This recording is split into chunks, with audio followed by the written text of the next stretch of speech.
Hey, I'm Tamara Green. I'm Sarah Grossman. We are from The Living Kitchen, and today we are making our world famous, most popular recipe. We love it so much. It's from our Living Kitchen cookbook, and it's our chocolate tahini cookie recipe.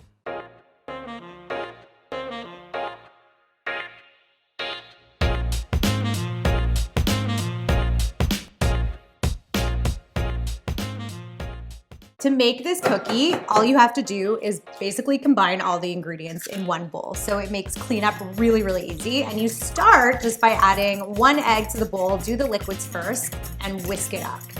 Yeah, then we're just gonna drizzle the tahini in. We love using a Middle Eastern style tahini ideally, so it's a little bit more liquidy if you can get your hands on it. But if not, it's okay. You can use a thicker one. And then we're just literally gonna mix them together. It's so true though, the creamier one is much better than the thicker one. Yeah, it'll give your cookies a better consistency. Okay, next we're gonna add in our almond flour. So this is acting like the flour or base, or here to start mixing it up, is because it's lower glycemic, meaning that it's gonna balance your blood sugar a little bit more, even though you're eating something that's very sweet, like a cookie.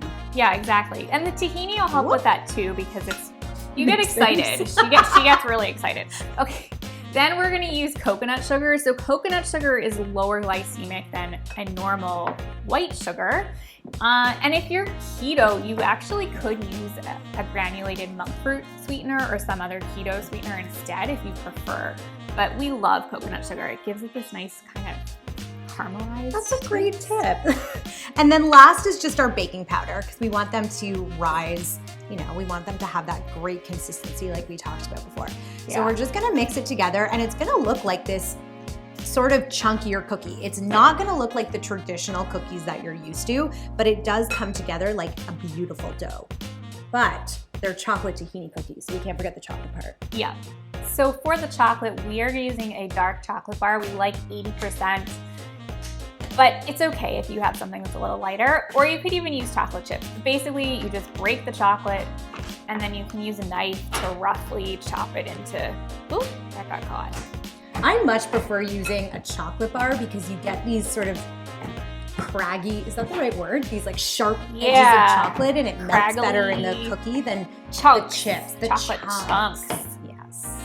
Yeah. So they can be different sizes. Yeah, they don't all have to be the same size. Yeah, either. You want a rustic cookie. You're looking for a rustic cookie. All right, so now you take those craggy, chunky pieces of chocolate, and you're just gonna drop them right into your bowl. And you can use as much chocolate as you want. I mean, I want these to be pretty chocolatey, so I feel like... Yeah, I think this is gonna be a super rich chocolate version of the cookie. Yeah, they're gonna be like chocolate bombs, essentially. So you don't have to use this much, but I feel like it would be good too. So you really want to fold the chocolate chips in now, which essentially just means you are mixing them around to get evenly dispersed, because heaven forbid that one cookie does not have chocolate in it. That's the worst. Yeah, if you're missing chocolate in a cookie, like how dare that cookie not have chocolate in it? I'll take chocolate with a little bit of cookie. I don't even know what that means. Like, I want lots of chocolate and then a tiny bit of cookies. That's the ratio of your choice. That's really interesting. I didn't know that about you. Okay, so basically we folded in the chocolate, and now the next step is to just scoop them, get them on our baking sheet, get some sea salt on them, and then put them in the oven. Yeah. We're using a pretty big cookie scooper today. It is fairly big. Yeah, it's probably 2 tablespoons. If you don't have one though, you can definitely just use a spoon, or you can even use your hands and just shape the cookies into a cookie shape instead, and then put them onto the baking sheet. You wanna leave a little bit of space between them so they have room in case they spread out a bit when they're cooking. Okay, so we're just gonna continue scooping the cookies. Yeah, so you can just press them down a little bit and use your fingers. Yeah, shape them out.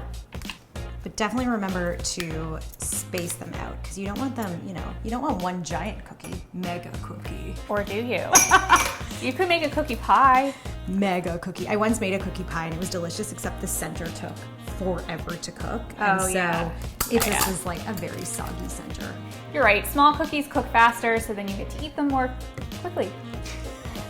And now for the finishing touches, which is adding the coarse sea salt. It's gotta be coarse on top of the cookies before they go into the oven, and then also after they come out of the oven, because we really want the salty flavor to be there. It's the salty sweet that makes it so good and pop.